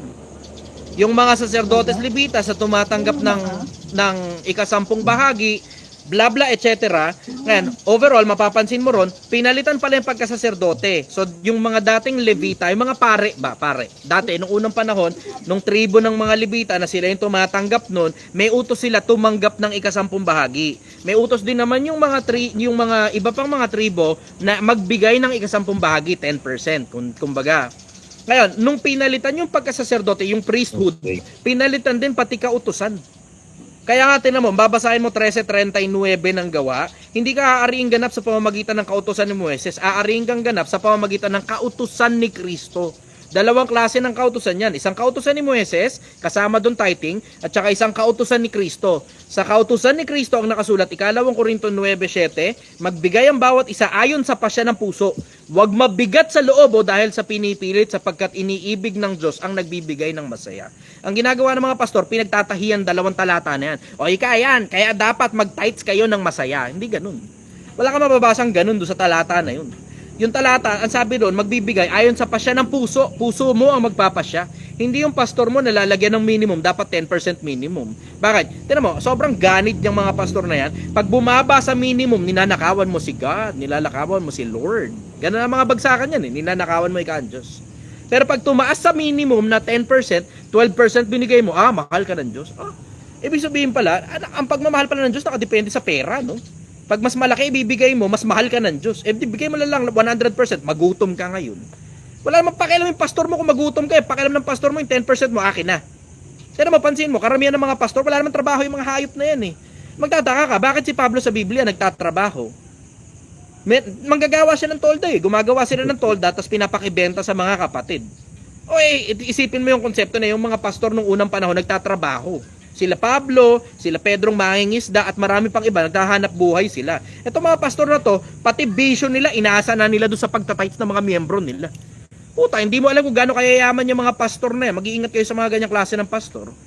And I'm not speaking of any religion in specific, pero ingatan ninyo sarili ninyo kasi napakaraming pastor. Puta, ang target talaga OFW dahil malaki kayo kumita, tapos eksaktong halaga, alam nyo ngayon kung ilan ng 10% nun.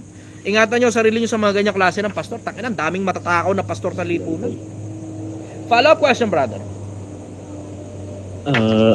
Yun lang po. Salamat sa...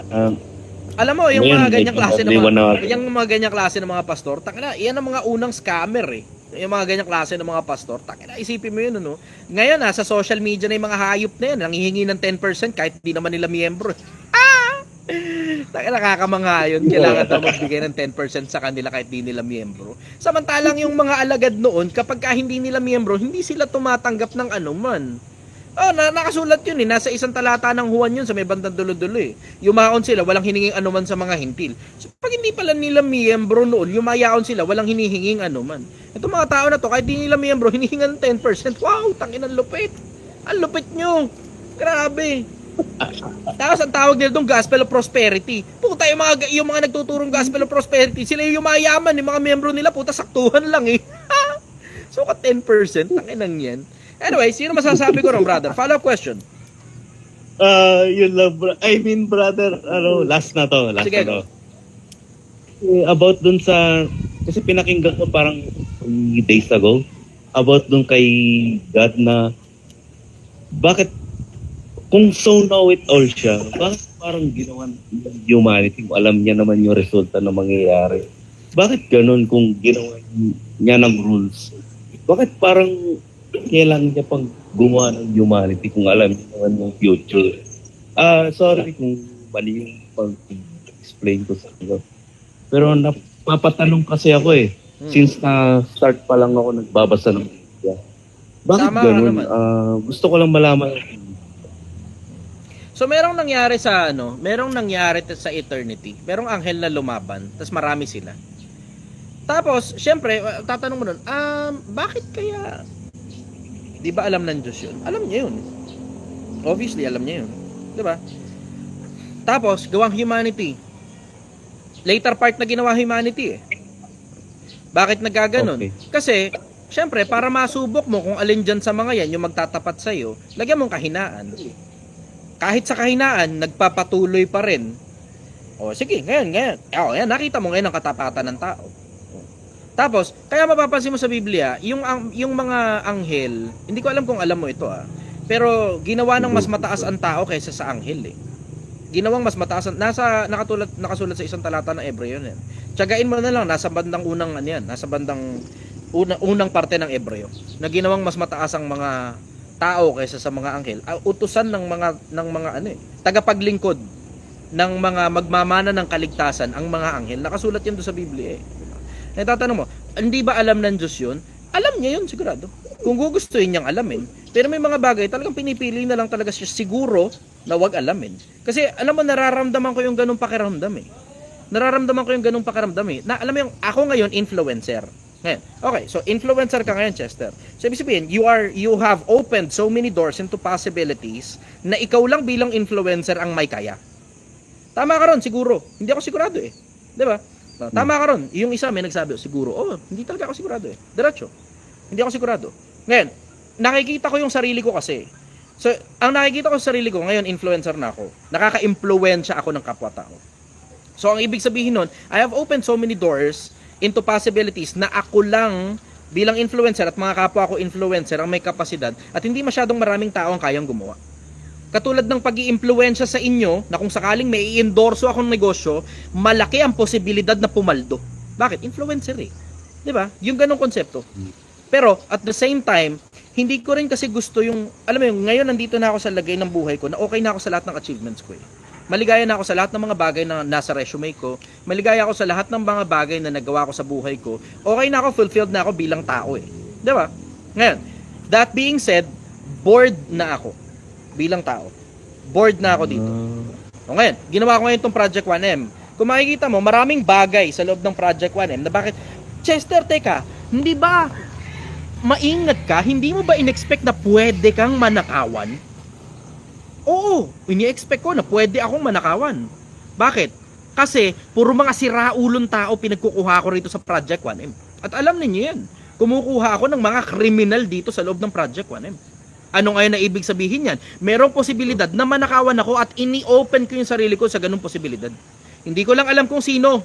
Hindi ko lang alam kung kailan. Pero alam ko isang araw may magnanakaw sa akin. And that's okay for me. Bakit? Kasi gusto ko i-spice things up. Gusto ko yun eh. Bakit? Kasi boring kasi pag alam mo na kung anong mangyayari. Alam mo na pag ang pera, tinago mo sa bangko, wala talaga makakapagnakaw sa'yo dyan. Diba? Pero ang boring nun. Kasi sa totoong buhay, pagka negosyante ka, paminsan-minsan talaga ninanakawan ka talaga ng empleyado mo. Yun totoo talaga. Yun ang totoo. Naghahanap buhay ako eh. Marunong ako magnegosyo eh. Diba? So ngayon, dahil marunong ako magnegosyo, alam ko na ngayon yung mga possibilities na pwedeng mangyari, pero hinahayaan ko lang. Hinahayaan ko na baka merong magligawan sa loob ng Project 1M. Diba?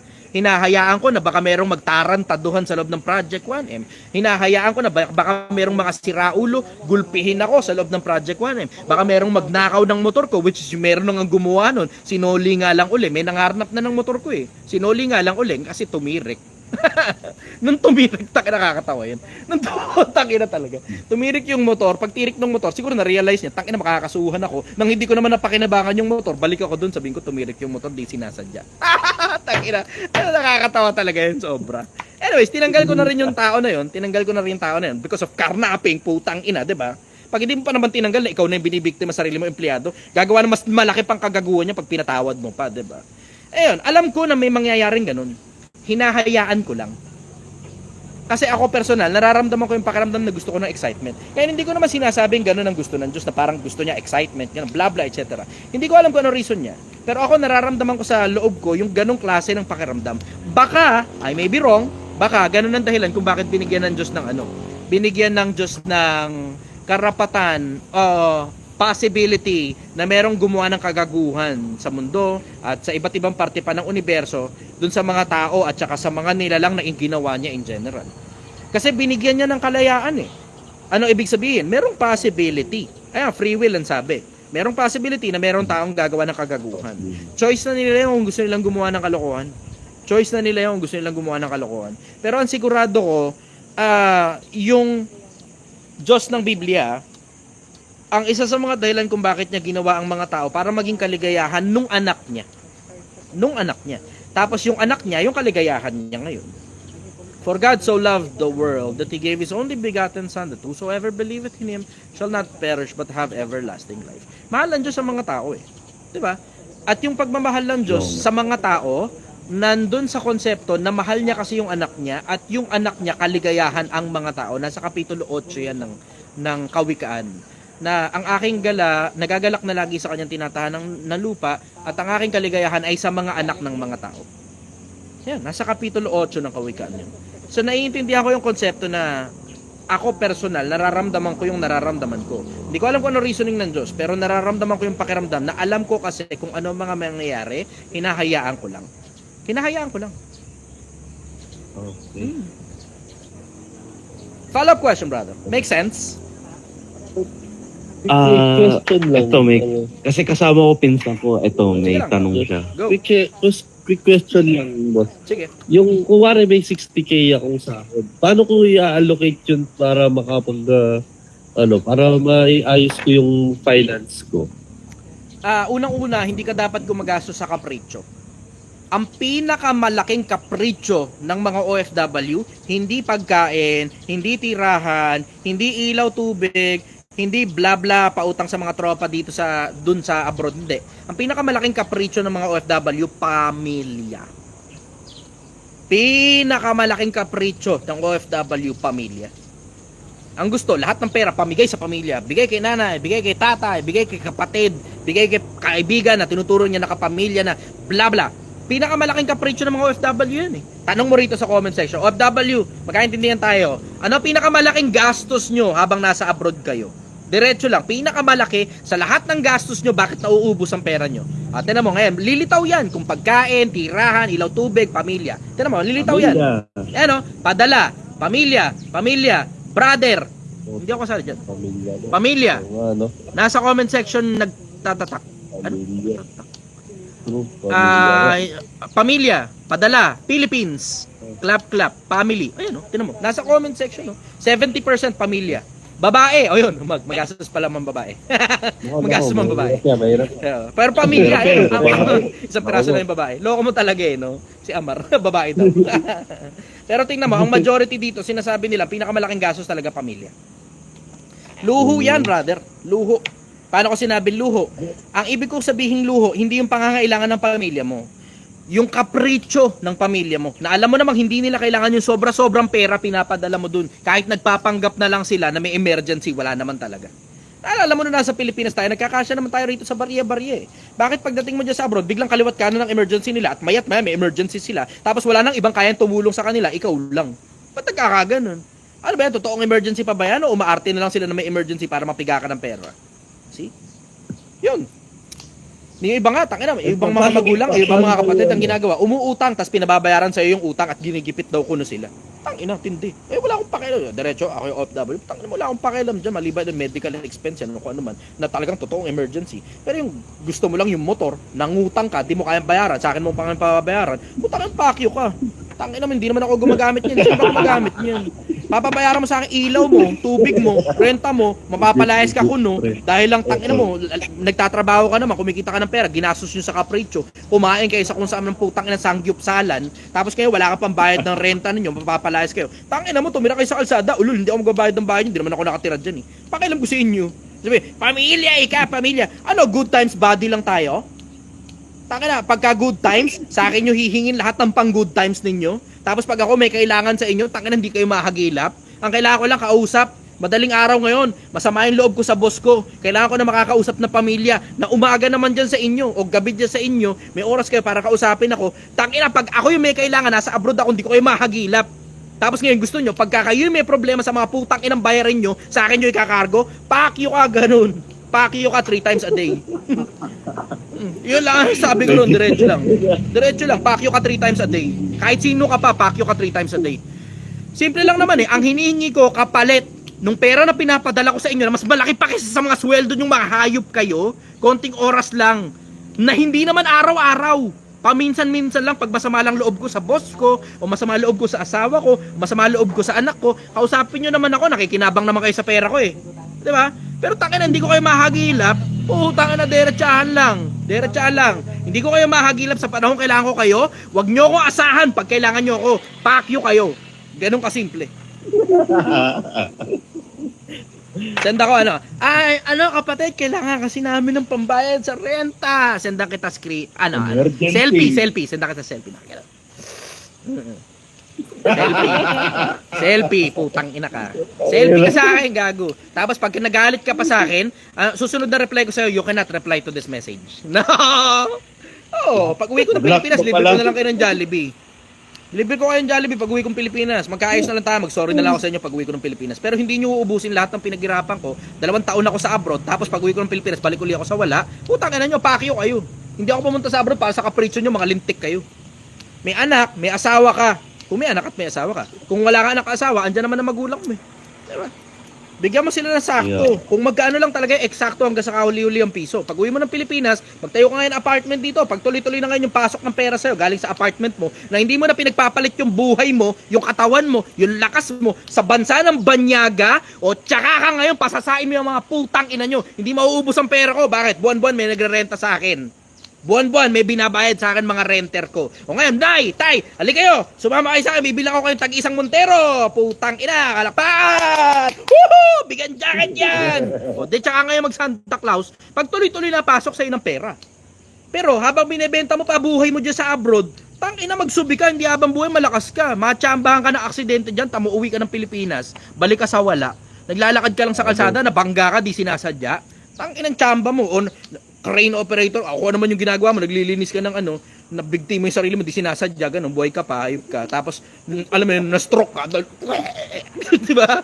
Kung ano man ang mangyari, diba? Mabuti, baka sigurado ka lang, ganun yung konsepto. Get mo, brother? Yes, brother. Follow-up question, okay na kayo? Tatanong ka ba? Ako, last na to, idols. Pasensya sa mga Di kayo, okay tatanong lang, sa iyo. problema, go lang. Minsan gusto ko rin Gusto ko lang pinagpapasapasahan ako eh. Gusto ko lang ma-realize kasi since na yung girlfriend ko, mahal ko sa buhay. 4 years na kami. Nagtatrabaho siya Maldives.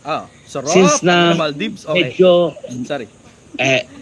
Medyo nga malaki. Maliit ang kita sa kanila. Okay. Since nasa Italy ako, halos malapit ako mag-citizen dito. Ano masasabi niyo na i-bring up ko siya dito sa Italy?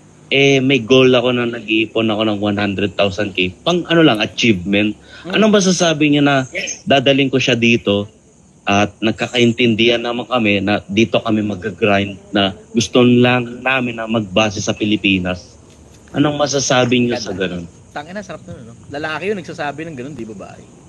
Tangina, sarap nun, no? Tangina, yes. pakabihira mo Idol klase kita, ng idol lalaki. eh. Tangina mo, ako Idol walang kita, jowa I eh. love you eh. I love you too, brother. Baka tayo Sorry, talaga para idol, sa isa't dahil isa. nakabreak up na lang. Tangina yan. Anyways, diretso, I will say love can wait. Dahan-dahan ka lang, baka impulsive ka, brother. Kasi ang worst hindi mo gugustuhin dyan, dinala mo siya dyan, tapos pagdating dyan, iniwang ka. Magantay muna. Yun nga, idol lang iniisip ko. Ganito mo, yun nga mismo. Kaya tinatanong mo sa akin yun, kasi kabado ka rin eh. No? Kabado ka rin eh.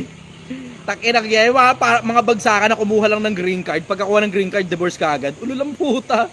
Tangina, walang utang na loob yung mga hayop. May mga ganyang klase ng babae, brother ha. Ako diretso, love can wait. Pag-antayin mo muna, kasi nasa iyo yung greener pasture eh, diba? Pag-antayin mo muna. Ganun na masasabi ko sa'yo. Kasi hindi mo naman alam eh. You will never know. Wala ka naman malay. Nasa Maldives siya ngayon. Maraming mga lalaking magaganda abs siya. Wala ka naman malay kung nagpapakantot siya ron eh. Hindi mo alam yun. You will never know. Diba? Naniniguro ka lang ba? Idol nag-gym din naman ako. Nagpapapil ako. Wala ka magawa ron.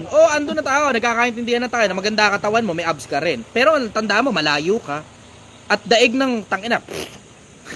Daig ng Makati ang putang inang abs.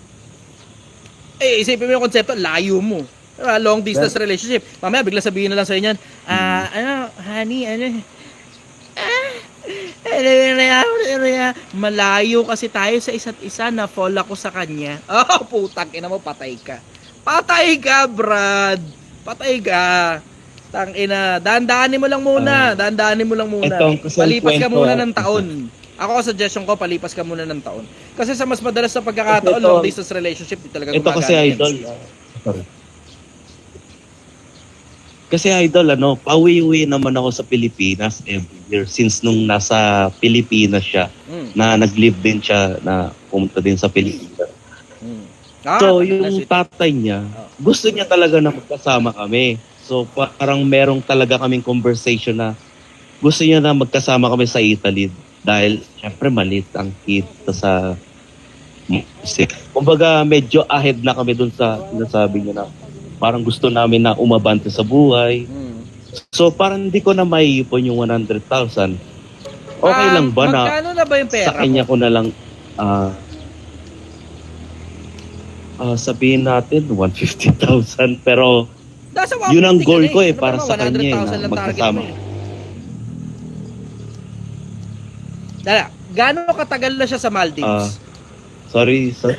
Gaano katagal na siya sa Maldives? Almost 2 years. So, ibig sabihin, matagal na panahon na pala kayo, tapos siya nandun ng 2 taon. Ilang taon na kayo magkasintahan? 4 na taon na. Kaka 4th anniversary namin ng May 1. Tangina! Kinikilig ako sa'yo, hype ka, putang na sipain ko yung mukha mo. Tangina mo, hype. Idol kita Ako, manghuhula lang ako Don't quote me on this. Pero sasabihin ko sa'yo, di ako mag-a-advise sa'yo. Tangina, mamaya pumalpak sisihin mo akong hayop ka. Di ko kailangan yun. Ito sasabihin ko sa'yo, kung ako yung nasa ganyan sitwasyon, nasubukan mo na siya sa 2 taon na nandiyan siya sa ibang bansa, 4 na taon na kayong magjowa, sa akin pwede na yan. Salamat, idol. Yun lang gusto kong marinig kasi bawasan on the process na talaga. Kasi wait lang, idol nagsisend na ako ng show money sa kanya.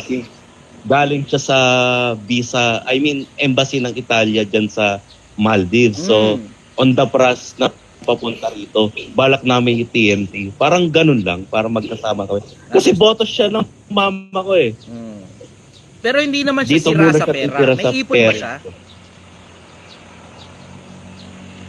Kasi may siya, namatayan siya ng nanay. So, hindi, bago siya namatayan ng nanay, may ipon siya. Medyo estudyante, alanganin, idol. Tangina, nagdalawang isip tuloy ako. Baka masyadong maluho yan. Tangina yan. Ubus ang pera mo dyan pag nagkataon. Idol, hindi siya maluho. Ma-explain ko sa'yo na ibig ko sabihin maluho, lagi na lang nauubusan ng pera. Sabihin natin matino, practical, idol. Oo. Yun nga tinutulungan siya sa pamilya. Yun na nga sinasabi ko. Taka na, yayariin ka ng pamilya dyan. Laging ubos ang pera, tas laging ikaw sasalo sa kanya. Check mo muna yan. Ako, suggestion ko, brother, papag-ipunin mo muna siya. Kasi ang worst na hindi mo gugustuhin dyan, puta, lahat ng pera niya inuubos niya sa pamilya, pinamumudmud niya katulad ng sakit ng maraming OFW. Tapos pag naipit siya, sa'yo ngayon ang hihingi, tapos ibibigay na naman dun. Tanginang yan. Ano nangyari? Naubos na nga siya, naubos ka rin, nadamay ka pa. Nangyayari yan. Nangyayari yan. Papag-ipunin mo muna siya. Yun ngayon yung isa sa mga ultimate test sa kanya. Hindi pa pwedeng tangina, dadali mo dyan sa abroad, uubusin niya pera niya, tapos pag naipit siya, sasaluhin mo na naman siya. Tangina, ikaw na yung nagbigay ng maganda kinabukasan, puta, araw-araw, nagagawa siya ng kalokohan dahil pinamumudmud niya pera niya sa Pilipinas, puta, sa'yo ipapasalo. Hindi pwede yun, brad. Daan-daan ka ron. Alam mo, ito Kaya pala mapapansin yung mo ha. tatay niya, Ito, boto sa brother. akin. Oh, boto nga talaga sa'yo tatay niya. Dahil magaling ka gumawa ng pera eh. Understood na yun. Nasa ibang bansa ka pa. Wala tayong pag-uusap sa boto sa'yo yung tatay niya. Pero nagkakatalo yan kung magiging sakit ba ng ulo mo yan pagpunta niya dyan sa'yo. Tanga na Brad, ang pinaka-worst na hindi mo gugustuhin dyan, may ipon ka, naubos yung ipon dahil may sakit sa pamilya namin. Sabi niya ganun sa'yo, may sakit daw sa pamilya. So ngayon, naubos ngayon yung pera niya dun. Tapos ang nangyari, puta, sa'yo ngayon ang ungutang ng pera, ubusin din pera dun. Tapos hindi naman pala mababayaran sa'yo dahil bulagsak sa pera. Tapos ang kinabubulagsakan ng pera niya, hindi yung kapritsyo na papaganda, makeup, ginto, bla bla, mga mamahaling damit, bag, etc. Hindi ganun, puro pamilya. Pamilya. Putang inang pamilya yan. Magkano ba talaga yung putang inang pamilya na yan? Hindi magkaintindihan, magkano ba yan? Daan-daan sa ganun, brother. Idol Yun ko, muna, yan. tindahan.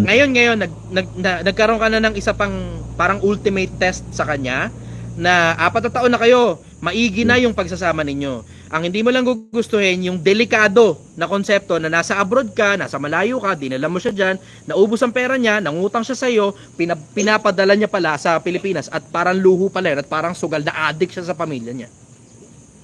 Yan, ultimate test. Papag-ipunin mo siya. Yung sinasabi mong test mo na parang makaipon mo na ng 100,000, sa kanya mo pagawa. Sa kanya mo pagawa. Pag nasa abroad ka, kahit nasa parte ka ng mundo, madaling makaipon. Yun, kahit magkano pa sweldo niya, makakaipon niya. Kasi tingnan mo, ako nga nandito sa Pilipinas, oh. Nakita mo? Nakita ninyo kung paano nagsimula ako namamasura. Nakaipon naman ako eh.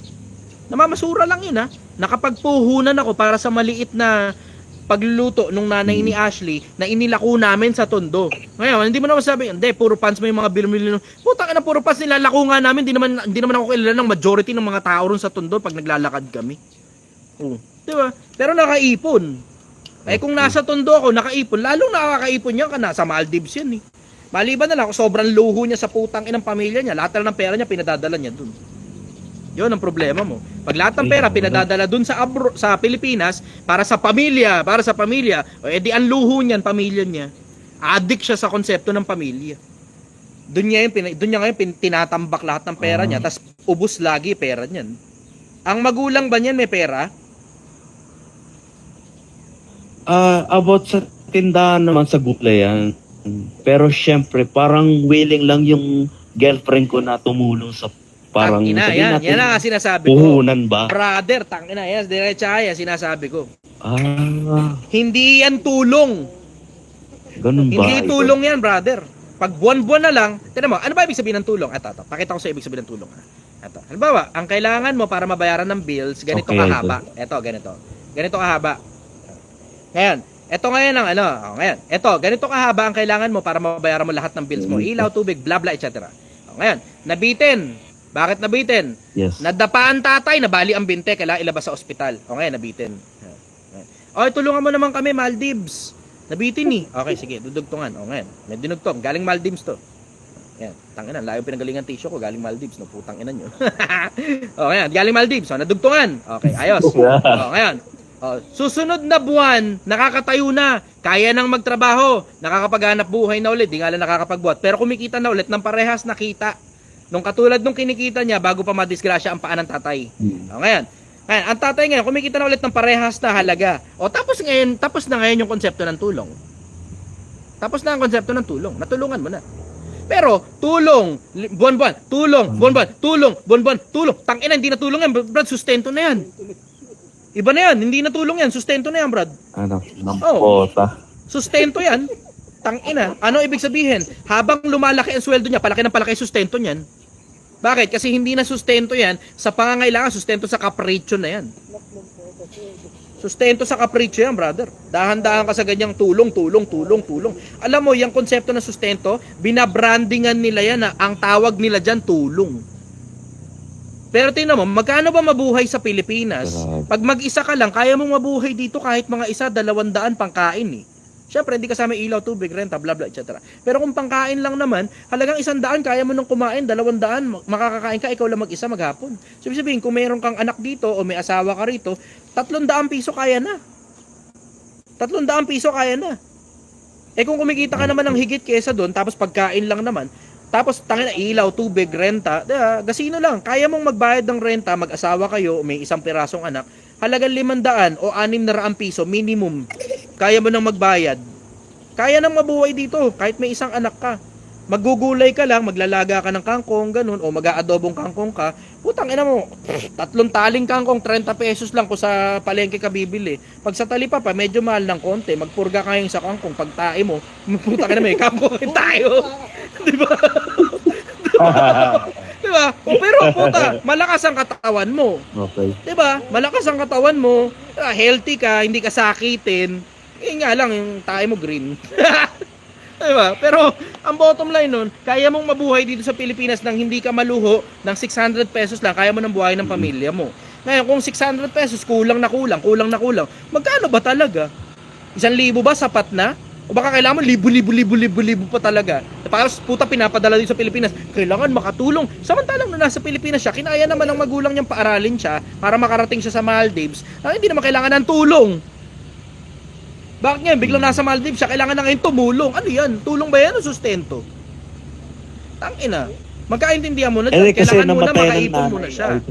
Understood tayo sa namatayan. Pero sinasabi ko nga sa'yo, kailangan munang makaipon. Kailangan munang makaipon. Kasi tinan mo, okay, so dadali mo siya dyan. Okay, ano naman ang masama kung magbilang ka pa ng another 5 months bago mo siya madala dyan? Sa 5 months naman siguro, makakaipon naman siguro siya, diba? Pero pag 5 months na, namatayan, 5 months na lumipas, di ka pa rin nakakaipon, putang ina, lahat ng pera pupunta sa pamilya na yan. Ngayon, ang luho niya na, pamilya. Madadamay ka dyan, brother. Madadamay ka dyan. Huwag mo kakalimutan, kapag kumuha ka ng makakasama sa buhay, it's as if parang kinuha mo na rin yung pamilya niyang kasama niya. Hindi mo naman pwede disregard yung pamilya niya. Paano kung trip niyang bigay lahat ng pera niya doon? Ubusin lahat ng pera niya doon. Oh. Di ngayon, madadamay ka ngayon kapag nagkaroon ng emergency na naman yung pamilya, tapos ubus na yung pera kasi pinadala na doon. Sa ngayon, sa'yo ngayon mangungutang yan. Pag hindi mo ngayon pinautang yan, masama ang loob niyan sa'yo, tapos mawawala ng utang na loob yan sa pagdadala mo sa kanya ron sa abroad. See? Brother, you have to be practical. Dahan-dahan ka. Baka gastusan mo yan. Ako, ito suggestion ko sa'yo, pag-gastusin mo siya. Siya yung pag-gastusin mo ng proseso. Okay. Magkano yung show money? Pag-gastusin mo siya para makaipon siya ng sapat para sa show money niya. Sarili niya show money. O ngayon, alam mo na ngayon, kaya niya palang mag-ipon. Kung kaya niya mag-ipon nang nandyan siya sa Maldives, kaya niya rin mag-ipon nang nandyan siya sa lugar ninyo. See? Kuha mo, brother. May point ka, idol. Kuha ko, brother. So, ibig sabihin, para bang pinaka-point niya na hindi worth it na Hindi ganun. Ang sinasabi ko, subukan mo muna sa pera. Kasi wala kang malay kung sira pala siya sa pera, baka pag dinala mo dyan, madamay ka. Kuha mo?